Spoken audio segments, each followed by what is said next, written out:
નમસ્કાર મિત્રો, હું છું આપણો મિત્ર રાજેન્દ્ર બારિયા. હું મારી વાઈફ પીઠા ગ્રુપ જૂથ ગ્રામ પંચાયતમાં ઉમેદવાર નોંધાવી છે. એનું નિશાન છે ગ્લાસ. તો ચાલો થોડી વાત કરી લઈએ કે સરપંચ બનવાનું કારણ શું, કેમ બનવું છે.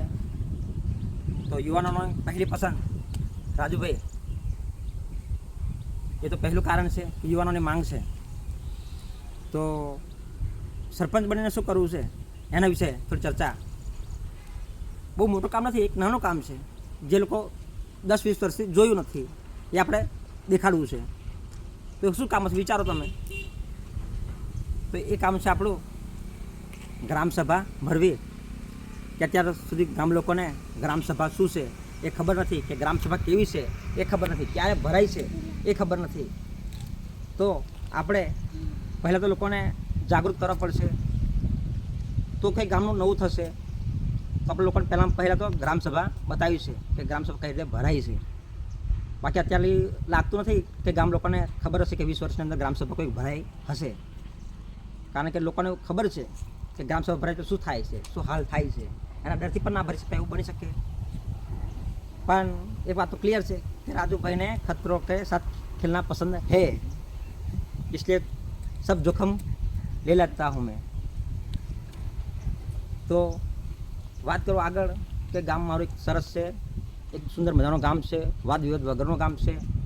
અમે ત્રણ ઉમેદવારો એક સાથે બેસીને ચા પી રહ્યા છે. બિલકુલ વાદ વિવાદ નથી, કોઈ નથી.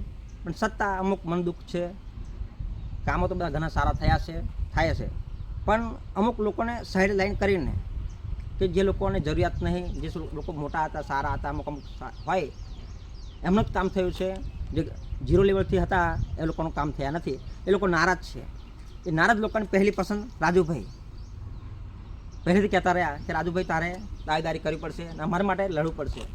તો રાજુભાઈને પસંદ છે કે ગરીબોનો અવાજ ઉઠાવો. ગરીબોનો અવાજ ઉઠાવવા માટે હું લડી રહ્યો છું. તો તમે દિલ ખોલીને ગ્લાસને વોટ આપજો, અપાઈ વિજય બનાવજો.